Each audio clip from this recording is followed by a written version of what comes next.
Today on Reparations in Action. That's where he said that any African around the world who makes it to Haiti would be free. And actually, that was proven to be true. You're listening to Reparations in Action. Reparations now! Uhuru. You're listening to the Reparations in Action podcast and FM radio show, the White Lies Shattered series. My name is Jamie Simpson. White Lies Shattered is a program of reparations in action, exposing the insidious lies that we tell ourselves as white or European people about the nature and origin of America and the current social system.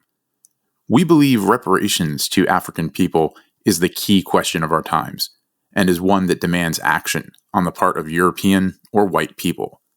As always, we'd like to salute Black Power 96, where this show is aired and recorded for our podcast weekly. Today, we are discussing the powerful impact of the African Revolution of Haiti, the first successful anti-colonial workers and African revolution in the world, and its impact on African resistance throughout the world. Last week, we had a very insightful discussion with Elikya Ngoma, member of the African People's Socialist Party and the Haiti editor of the Burning Spear newspaper. We decided that we'd have Elikya back for one more discussion to talk a little bit more about the huge significance of the African Revolution of Haiti. So Uhuru, Elikya, thank you so much for coming back on to our White Lies Shattered series again this week. Uhuru, thank you. Thank you for having me, Uhuru. And with us also today is Penny Hess, chair of the African People's Solidarity Committee and author of the book Overturning the Culture of Violence. Uhuru, and welcome back, Chairwoman Penny.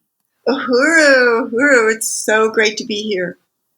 We're thrilled to have you on again, as well as you, Comrade Elikya. And we also have with us today Jesse Neville, chair of the Uhuru Solidarity Movement. Uhuru, Jesse. Uhuru, Jamie, and Elikya and Penny, and to all of our listeners, great to be here, as always. So let's kick off this excellent discussion with these fantastic comrades. I want to turn it over first to you, Chairwoman Penny. Uhuru, thank you, Jamie. And I just really want to start by saluting and very, very deeply welcoming Elikya Ngoma, who is a member of the African People's Socialist Party, who is the Haiti editor of the Burning Spear newspaper, the organ, the journal of the African People's Socialist Party, and just has written brilliant articles, profound, very dynamic, and is the expert on Haiti and whose family was from Haiti. And it's just, I'm really honored to be here today and to have you with us again. The last episode on the Haiti Revolution was incredibly powerful, and we just had to have you back for a little bit more for this discussion, and really appreciate that you could come. So welcome, Comrade Elikya Ngoma. Uhuru, thank you, Chairwoman Penny. I'm glad to be asked to continue this discussion on Haiti. Uhuru. And so before we start, I just want to say that this whole series called White Lies Shattered, as part of our overall podcast called Reparations in Action, is here to address white people. We are white people. I mean, Jamie, Jesse, and myself are white people who are organized under the leadership of the African People's Socialist Party, with the understanding that there are two Americas, there are two worlds. There's the colonizer and the colonized, and that the capitalist system itself was born on the colonial assault on Africa and African people, turning African human beings into commodities for sale with forced stolen labor, stolen genius, stolen land, on the land taken from the indigenous people, with genocide having been perpetrated against them here in the Western Hemisphere and all throughout the Americas and the Caribbean. And that it is our job here, our goal, to say that we as white people have to see the world as it really is, not as we want it to be. And so this is what we're about, is being able to portray history and the current world today through the eyes of the African working class, not through the eyes of the colonizer. And that we recognize that as white people, reparations are owed to African people, and that the question of colonialism is the critical question in the world today. So we salute Chairman Omali Yeshitela, who is the leader of the African People's Socialist Party, Deputy Chair Onizine Yeshitela, and just all the tremendous work of the party fighting for the liberation of Africa and African people all around the world, seeing African people as one people wherever they have been forcibly dispersed throughout the globe. So that is how we talk about every question, and it's how we talk about the question of the significance of the African Revolution of Haiti. So I just wanted to just discuss a few things today that we have talked about, and I wanted to begin with saying to Comrade Elikya Ngoma that I'm struck by this statement by Dessalines' secretary back in 1801, and I just wanted to get your comment on it. I'll just read it really quick, and I would like to have your input on this and on the question of the African Revolution of Haiti. So it was saying, this is from something on the internet, and it said on January 1st, 1804, Dessalines, the new leader under the 1801 Constitution, declared Haiti a state in the name of the Haitian people. Dessalines' secretary, Boisseron Tonnerre, stated, quote, "For our declaration of independence, we should have the skin of a white man for parchment, his skull for an inkwell, his blood for ink, and a bayonet for a pen." Incidentally, it is claimed that Boisseron Tonnerre was chosen to author the declaration by Dessalines due to the statement itself. Uhuru. Uhuru. Well, it's really powerful, and it really shows Jean-Jacques Dessalines' stance when it came to, the colonizers, and also just African people not being, having whether it's a complex of inferiority, or that all of the cruel things that they have done to us. Now we are in power. It's not so much that we're gonna colonize them back, but this, we're taking our power. It's about power. It's about revolution. And it actually brings to mind another quote in Jean-Jacques Dessalines' Declaration of Independence, where in the declaration itself, it says, "Let us vow to ourselves, to posterity, to the entire universe, to forever renounce France and to die rather than to live under its domination, to fight until our last breath for the independence of our country." And then again, later on, it says, "Therefore, vow before me to live free and independent and to prefer death to anything that would try to place you back in chains. Swear finally to pursue forever the traitors and enemies of your independence." So I think, that sentence that you said, that you read from Dessalines' secretary, and the one I just read from Dessalines itself, it's just it's powerful. It's reclaiming our power. It's fierce. It's bold, and it's brilliant. I Uhuru. think that, I would just want to ask you too about what you were saying, what you just read from the Declaration or the Constitution under Dessalines, that this commitment to never, never trust or in any way be connected to France, their Yes. colonizer, ever again, as opposed to Toussaint Louverture. Right. Could you just say something about that really quickly? Yes. Because with Toussaint Louverture's his constitution of 1801, I believe, he never actually claimed independence from France. And in fact, he had what he was proposing would have France still be ruling Haiti, and he would just be his vision for Haiti included French dominion.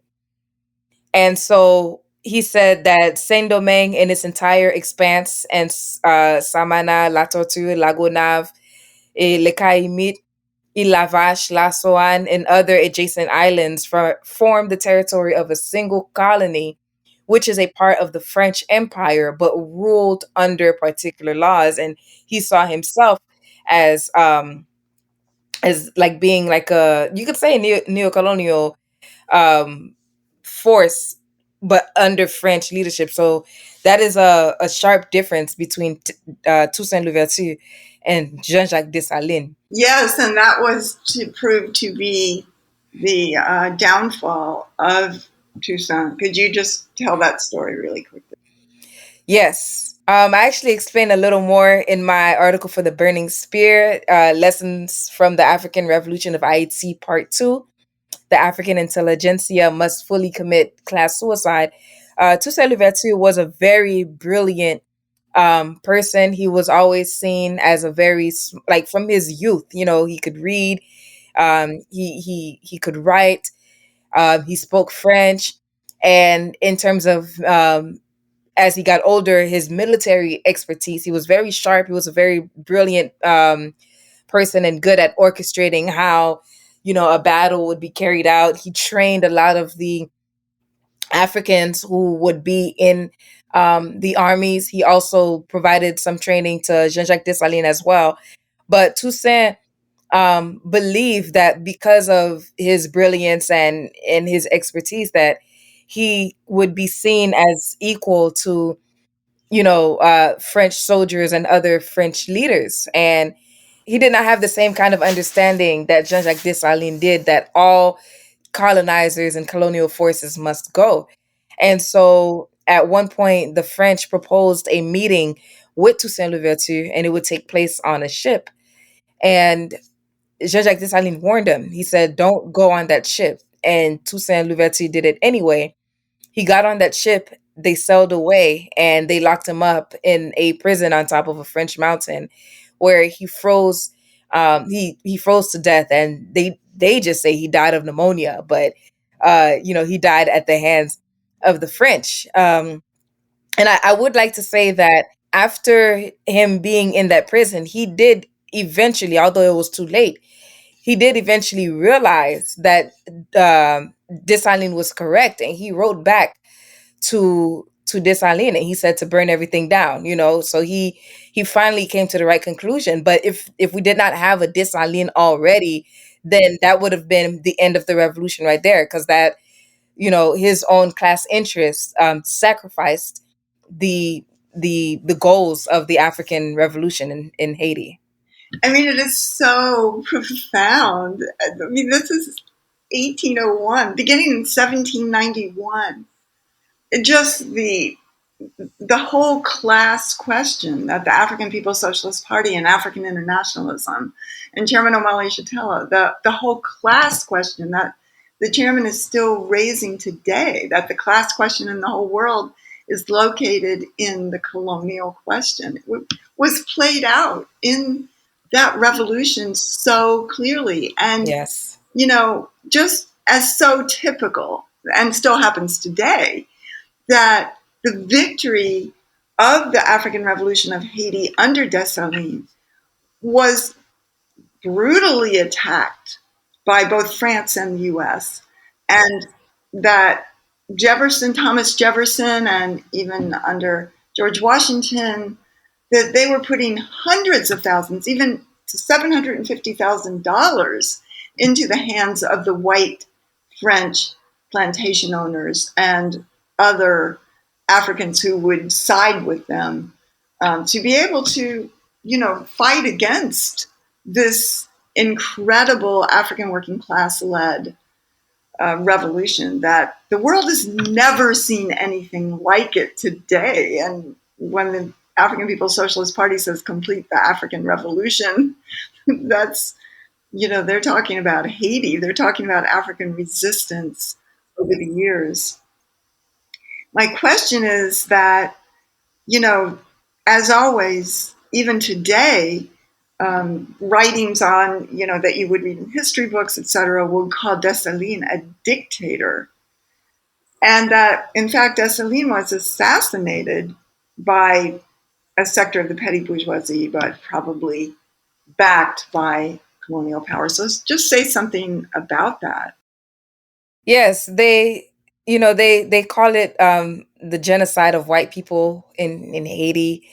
They say he was a genocidal dictator, which completely, is ridiculous. And to say that Haiti had a genocide of white people, that is, white power and white nationalists trying to find any semblance of what they did to African people anywhere, that African people did this to them too. But, it was enslaved people rising up against colonial slavery after centuries and years of brutal rape, murder, kidnapping, all types of abuse, being forced to, have sex with each other, or, with the colonizers themselves, just really dehumanizing experience. In fact, we weren't even seen as humans. And so these Africans organize ourselves and take our freedom. And we understand that to end colonialism, the colonizer has to go. To end oppression, the oppressor has to go. And so we take this freedom, and to say it's a genocide of white people, or, Dessalines was a brutal dictator, is just very white nationalist logic. He was a leader. He was a freedom fighter. He was a revolutionary. In Haiti, they call him the father of the nation. Although, as African internationalists, we know that Haiti alone is not a nation of its own. But that's the regard that the people of Haiti have for Jean-Jacques Dessalines, because he is the one that completed that revolution, I would say, and led um, Africans to freedom up until that point. Yes, and in a way, as the party says, the dictatorship of the African working class. That's what he was fighting for, and that's what the Constitution represents. The most progressive constitution ever, way before socialist governments or anything like that. Just a constitution of incredible brilliance, empowerment of the African working class, and empathy, and just humanity. It's really, really beautiful. So just wanted to talk a little bit about that. The 1805 Constitution declares, among all other things, that all citizens shall be known as Black. That white people can't own land, but all citizens shall be known as Black. That is so profound. Could you just talk about that a little bit? Yes. So just to mention, I did also write about this for the Burning Spear in an article titled Jean-Jacques Dessalines' 1805 Constitution of Haiti, the progressive and anti-oppressive character of the African nation. And in the Constitution, as Chairwoman Penny just said, in Article 12, he says that no white man of whatever nation he may be shall put his foot on this territory with the title of master or proprietor, neither shall he in the future acquire any property therein. That's Article 12. In Article 13, he says the preceding article cannot in the smallest degree affect white women who have been naturalized Haitians by government, nor does it extend to children already born or that may be born of the said women. The Germans and the Polanders naturalized by government are also comprised in the dispositions of the present article. And the reason why it was those groups specifically is because they actually there were groups of these people who were participating in the revolution alongside of the Africans or under the leadership of the Africans against the French. And so based on their solidarity, he said no white person can own land. And then he said they could be considered Haitians. And then in Article 14, he says all exception of color among the children of one and the same family of whom the chief magistrate is the father being necessarily to seize the Haitians shall henceforward be known only by the general appellation of black. So that is a statement of how he understood what it meant to be black, or how we in the African People's Socialist Party says what it means to be African. It is to be anti-oppression. And I think the order of these articles even show what Dessalines was laying out by saying that oppressive forces can never own land on this territory. This group of white people fought with us against oppression. They are characterized as Haitians. All Haitians are being called black. Therefore, to be black is to be against oppression. And to be under the leadership of the African working class. Absolutely. I think that the also, if you look at, let's say, the United States or France, where it's not said per se, but really all citizens are known as white. In other words, that is what rules. That is what Africans and other colonized people have to supposedly aspire to. They have to live up to the white colonizers' law and society built on the enslavement of African people, but yet this turned it right side up. And I just think it's so profound also because it takes it out of the question of race and puts it into the leadership of the African working class and the ability for white people, sort of like the existence of the African People's Solidarity Committee under the leadership of the African People's Socialist Party, to take this stand, to get rid of all relationship to property and colonialism in any kind of way, and to be under the leadership of the government of African people and the leadership of African people. I think it's brilliant. Absolutely brilliant. Nothing like that has ever been. There's something else like that? There's no other example of anything like that in the world. Other points in the Constitution too. I mean, he says that for a man to be considered Haitian, he has to be a good father and a good husband and a good citizen of the country, or saying that there's no such thing as an illegitimate child. So just the Constitution itself, as he said, there's no other constitution that is like this. And for this to have been in 1805, that's a very forward thinking constitution. Yes, absolutely. I mean, you just, that is so beautiful, I feel, just a positive society. There's no child that doesn't have rights. There's no such thing as, illegitimate. Like, well, how, I don't know when that passed in the US, but there's still no rights for a, quote, illegitimate child in a certain way, because there's colonialism, there's oppression inside this country, and that was a beautiful, beautiful statement that says that it is the responsibility of the society to nurture and take care of every child. Every child would have the equal ability to move forward in the society based on the kinds of principles that it laid out. I thought it was also interesting that it had no state religion connected to it. Right. In Toussaint Louverture's constitution, he made it that it would be Catholicism. And I believe Toussaint was a Catholic himself. Jean-Jacques Dessalines gave people the freedom of religion and did not have a state religion, and he perhaps would have been voodooism, but he didn't even say, okay, now voodoo is the thing. He just said people have the freedom to practice whatever they want to practice, and there is no official religion of the country.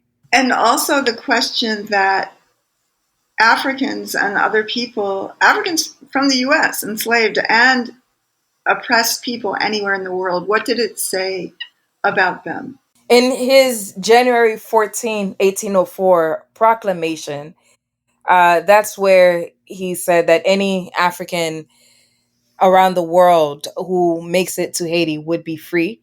And actually, that was proven to be true. Um, at one time, there was a ship of Africans that were coming from Jamaica, of enslaved Africans that were coming from Jamaica into the country. And the English wrote to Dessalines and the other leaders there, saying, by this time Dessalines had been assassinated, but saying, to return our property, and they meant the people. And the leaders said, "We'll return the ship and the guns and the gold or whatever is in it, but the people are staying." And that's exactly what happened. As well as groups of Africans that were coming from the United States, they would come in, be free, be given Haitian citizenship and land. There's another quote that it's not, I don't have the date for it, but it's something that we know very well in Haiti, which was around the time of the revolution itself and shortly after, where Dessalines made a cry on when he was on a discussion of poverty and land ownership.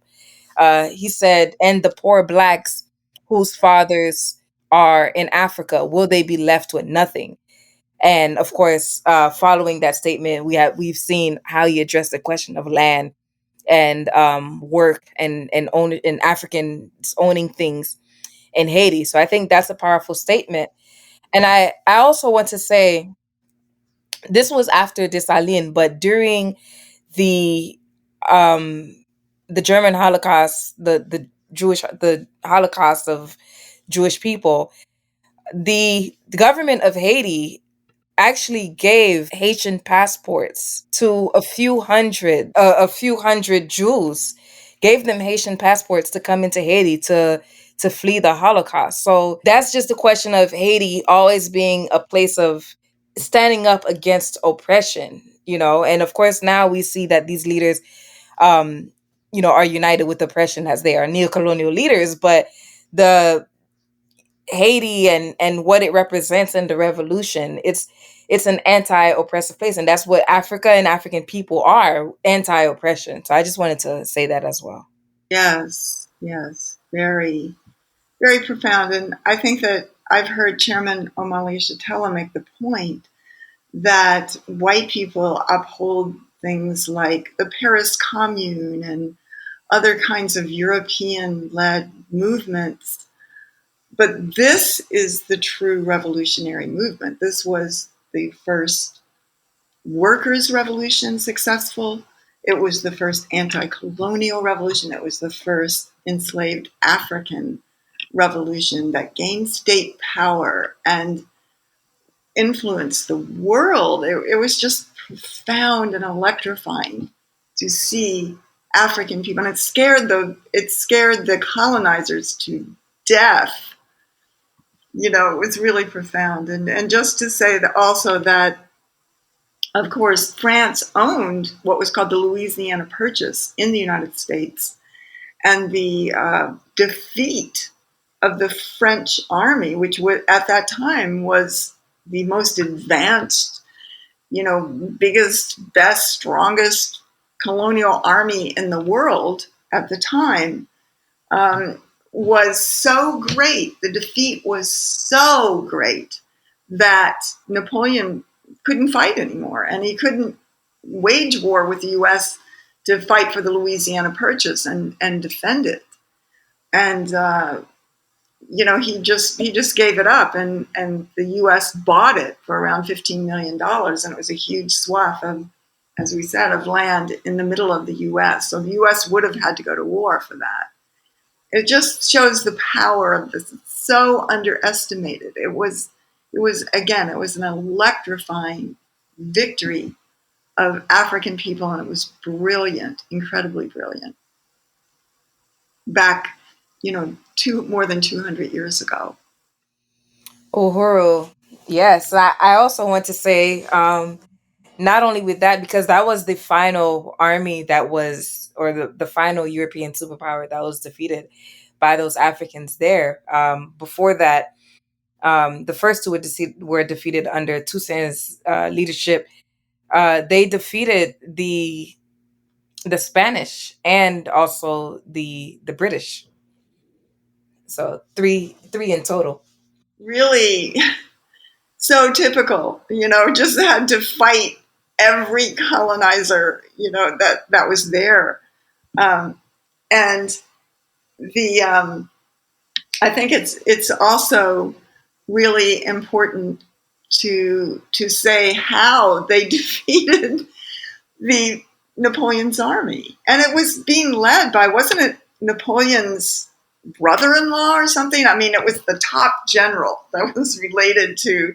It was Napoleon's best general was leading that, and the thing that Dessalines did was take them into the swamps where there were mosquitoes, and they understood that white people had no immunity to malaria, whereas African people did, and yellow fever. And I mean, how did they even know that in 1801, 1802? How did they even know about immunity and all these things? I mean, it was just amazing. Yeah, there were so many, brilliant tactics. You had Francois Macandal, who was an Yeah, expert at knowing plants. He knew how to create medicine. He also knew how to create poison with the plants. And so there was at one point of time where he ordered for Africans to kill all the colonizers and any African who could not be trusted to stay true to the revolution as well.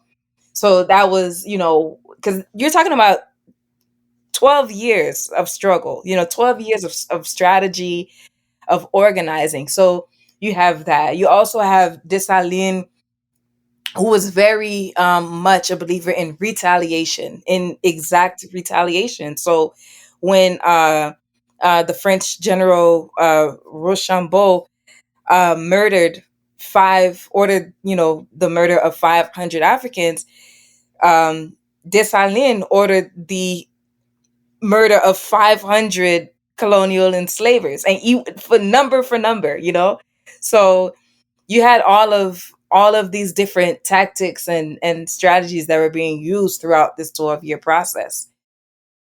amazing. Well, this has been really profound to have this further discussion with you, Comrade Elikya.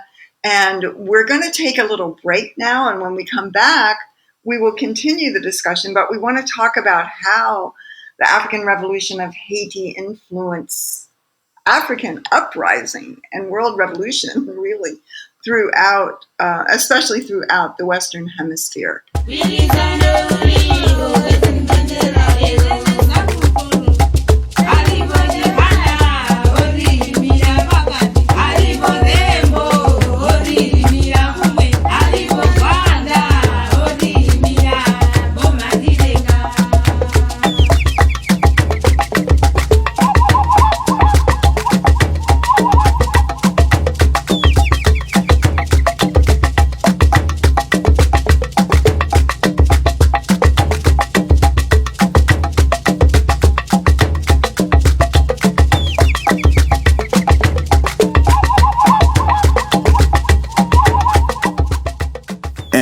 That was music from a BBC series called African Women Who Changed the World.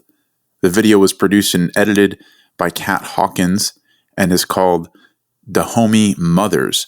It tells the story of the African all-female army of Benin who fought fierce battles against the French colonizers.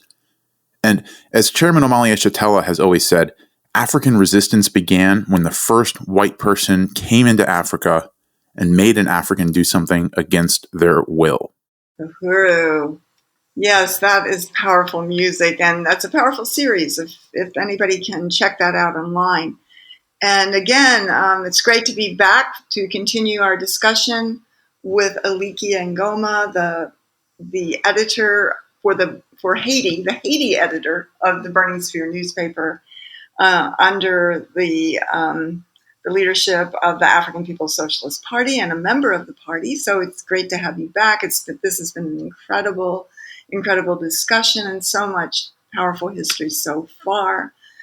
Welcome back, Elikya.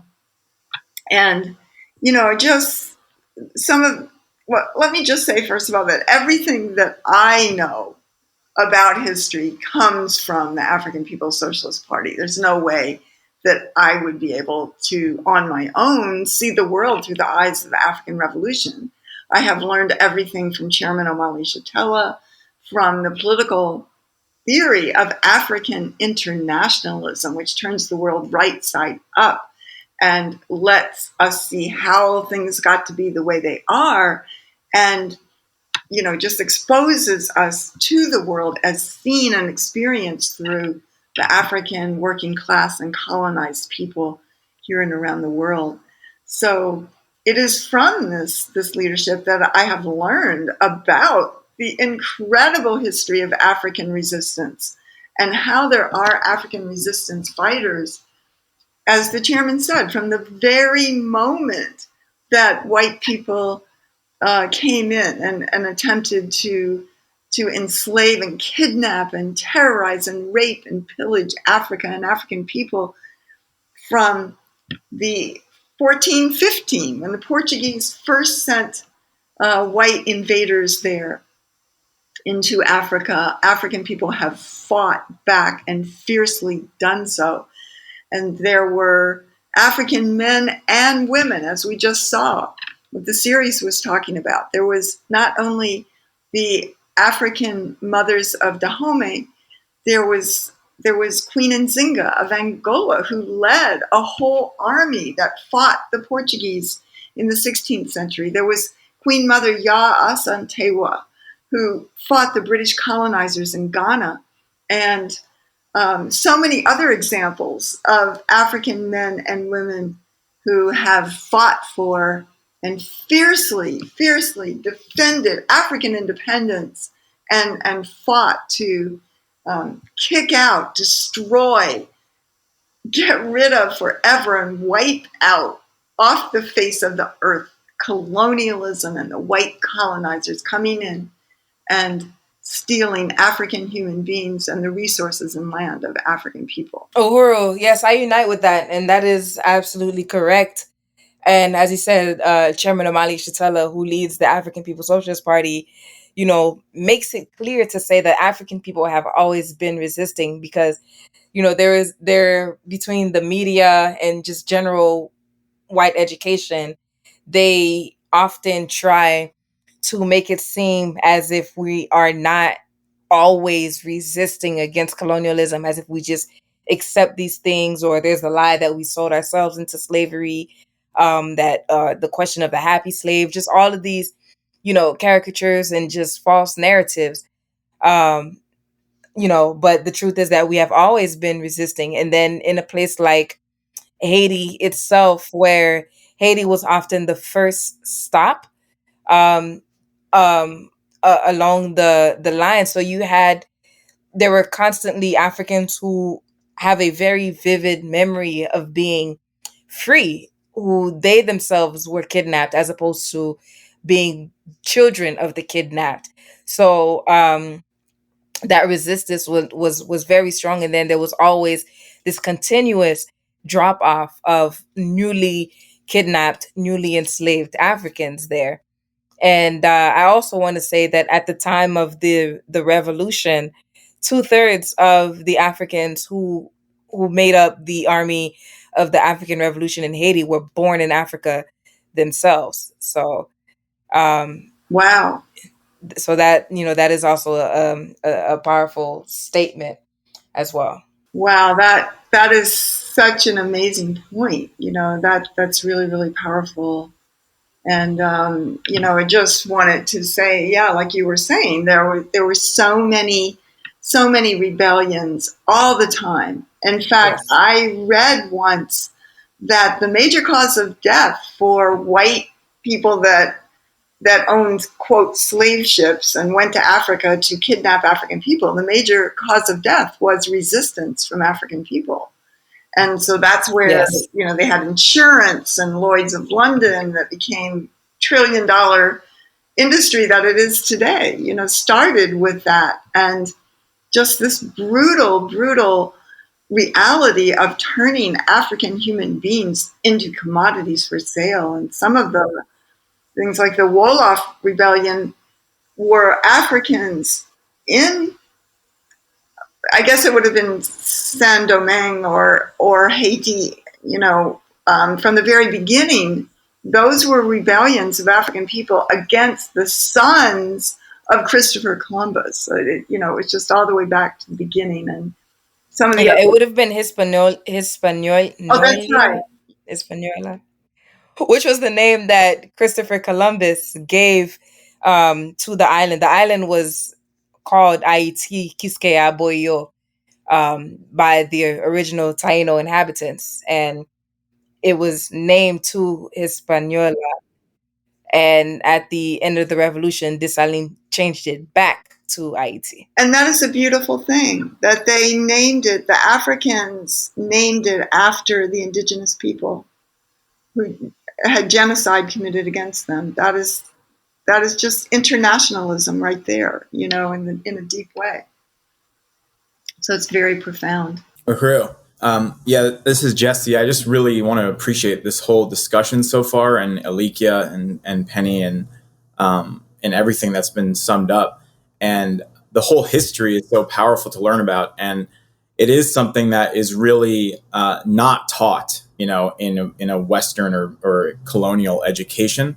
If anything, where the significance of the African Revolution of Haiti, if it's mentioned at all, is significantly reduced to something maybe that just happened, a long time ago in this remote place. And it's certainly not spoken of as something which has such central significance to the whole world economy.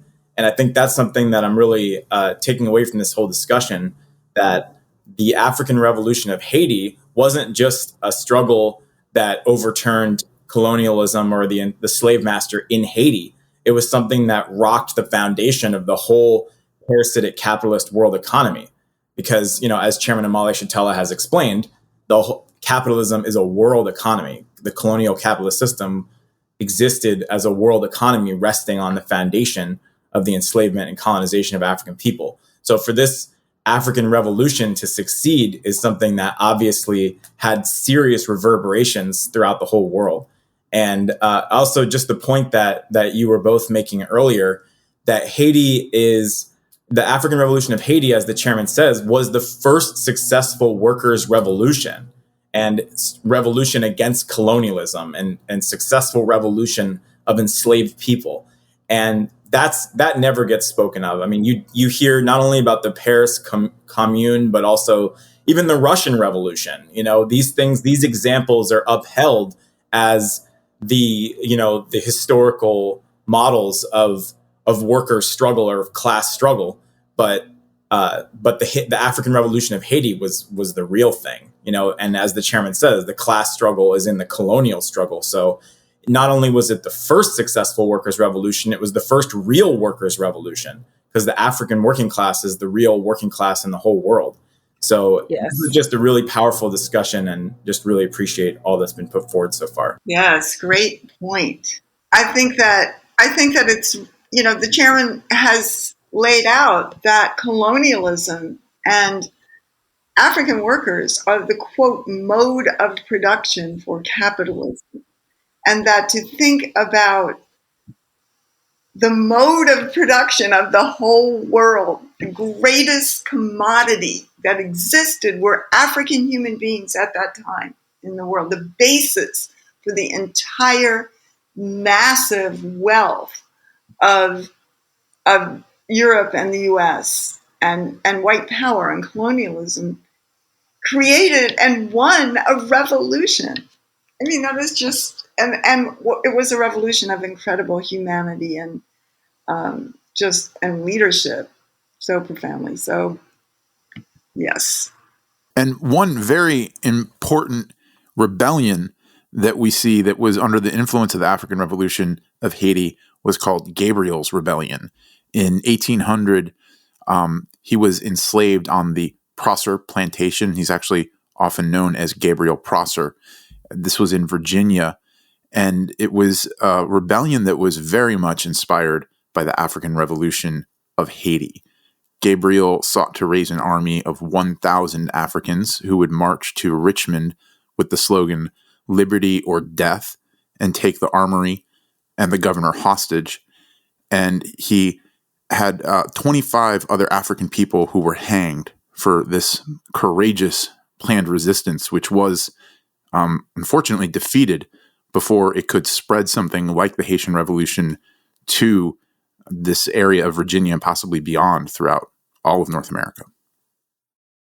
That's right. And there was also the incredible case of Denmark Vesey, whose name was Telemaque, in Charleston, South Carolina.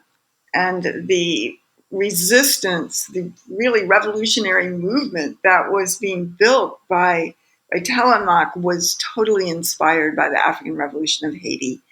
And Telemaque was a carpenter, and with other Africans, he created a whole plan to kill the slave masters in Charleston, South Carolina, and to liberate enslaved Africans. And then they planned to sail to Haiti.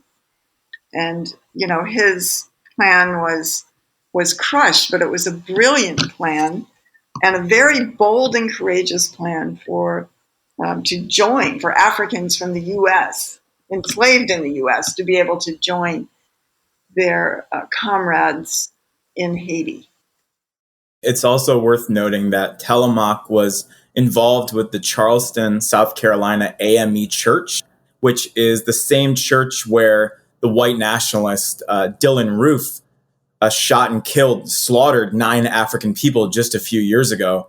And Dylann Roof had actually taken a Black History tour of Charleston, and he chose the AME Church because of its historical significance and stature for the African community. Yeah, and I think that shows how much the African Revolution of Haiti and African resistance still scares the white colonizers today.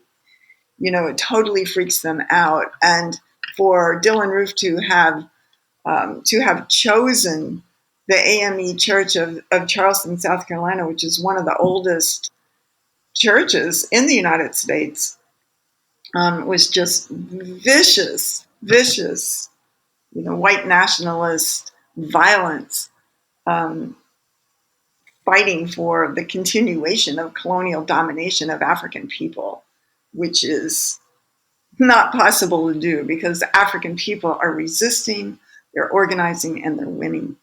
I just wanted to say also that the AME Church, or the African Methodist Episcopal Church, was founded, it was part of African resistance. It was founded in 1816 by Richard Allen, who is considered a leader of African independence from that time. And it came out of something called the Free African Society that was founded in 1794. And of course, there was also the profound Louisiana Rebellion of 1811 and 1813, and the incredible resistance of the legendary Nat Turner with his slogan, "Strike at night and spare no one." Uhuru. Yes, all of those are correct, and I'd like to add 2 things. One, with the one that Jamie was referencing, the slogan "Liberty or Death," that comes directly from that was one of Jean-Jacques Dessalines' slogans as well, "Liberté ou la mort." So that comes directly from that. And the Louisiana Rebellion that you're talking about, Charles Dillon, he was actually born in Haiti himself and transported to the Orleans territory after the revolution. And as he said, led the the 1811 rebellion that you just mentioned. And that was one of the largest, most organized rebellions of African people in the U.S. During that time. And they marched, they had uniforms. They marched from out in the country where the plantations are. They were marching to take over New Orleans. I mean, it was a powerful, powerful, ambitious, and well-planned resistance fight. Yeah, there were about 200 to 500 that made up that army. Wow. That were organized in that group, yes. Mm-hmm. Wow. It really makes it clear why the Haitian Revolution just terrorized the colonial ruling class. Like this was something that they were absolutely dead set against preventing happening throughout America. Yes, and it also inspired the African working class and let them know that they can win, that this colonial power can be defeated, it can be wiped off the planet. And so, it just gave so much inspiration. And Elikya, before we close out today, this has been a great, great discussion. I just wanted to talk a little bit about the whole resistance throughout the entire Caribbean region, and even even South America and Brazil and other places. There were just heroes and incredible African leaders who fought for, and in many cases, won territory. Can you tell us a little bit about that? So Haiti was very instrumental in a lot of countries and what they call Latin America achieving their independence. And I am putting independence in quote right now because, we do know that even as Jesse said earlier, colonialism and capitalism is still the current world social system in the world economy right now. But for the sake of history, Haiti helped many of these countries achieve their independence. And that is true for Venezuela, Colombia, Panama, Ecuador, Costa Rica, Brazil.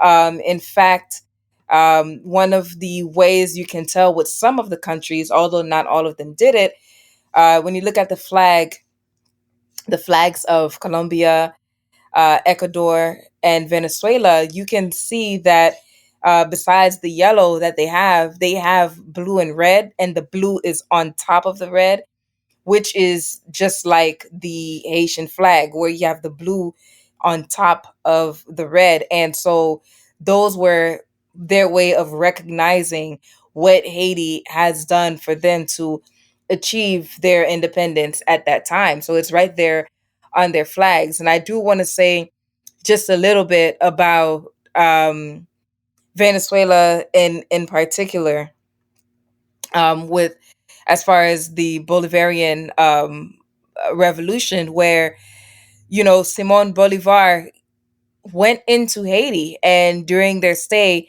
Alexandre Pétion, who was the president at that time, not only gave them shelter and food, but he gave them 4,000 rifles, gunpowder, cartridges, food, and a printing press, and all of these things for them to carry out the revolution. And the chairman has explained in his presentations how Simon Bolivar has actually betrayed Haiti and the Haitian Revolution. But I did just want to say that to show that the role that Haiti had played, and there was also during the time of Dessalines himself, before he was assassinated, where he would send Africans in other places to to help them strategize. Not that they weren't already resisting, because we already said that Africans have always been resisting, but to help them carry out and hopefully achieve their own revolutions. So that is Haiti is the Haitian Revolution has a direct influence of the other rebellions in throughout what is called South America or Latin America. Uhuru. Wow. Well, this has been such a powerful discussion, part two of how the Haitian Revolution changed the world. I want to really salute and thank you, Elikya Ngoma of the African People's Socialist Party for joining us on today's episode. I want to thank Penny Hess of the African People's Solidarity Committee and Jesse Neville, chair of the Uhuru Solidarity Movement. Thank you all for making this another fantastic episode of White Lies Shattered, and we'll see you all next time. You're listening to Reparations in Action. Reparations now! This has been an episode of Reparations in Action, the White Lies Shattered series, a biased podcast of white solidarity with Black power. My name is Jamie Simpson. This episode was engineered by Marcel Marius, who also composed our theme music. The show is researched and produced by Penny Hess, Jesse Neville, and Lisa Watson from the Black Power 96.3 FM studio in St. Petersburg, Florida. A shout out to Akile Anayi and DJ Eddie Maltzby, as well as the entire Reparations in Action team, Sandra Forrest, Johan Bedingfield, Amanda Carlozzi, Kyle Weiss, Marissa Ricchetti, Ali Aiello, Alana Woods, Declan Keller, Hallie Murray, and Sarah Rittersbach. If you liked what you heard today, you can go to Apple Podcasts and rate this podcast. If you have questions, comments, suggestions, please email them to us at ria@blackpower96.org. Special thanks to the African People's Socialist Party's chairman Omali Yeshitela, without whose leadership and theory of African internationalism, none of the understandings presented on Reparations in Action would be possible. Thank you for tuning in. We'll see you next week.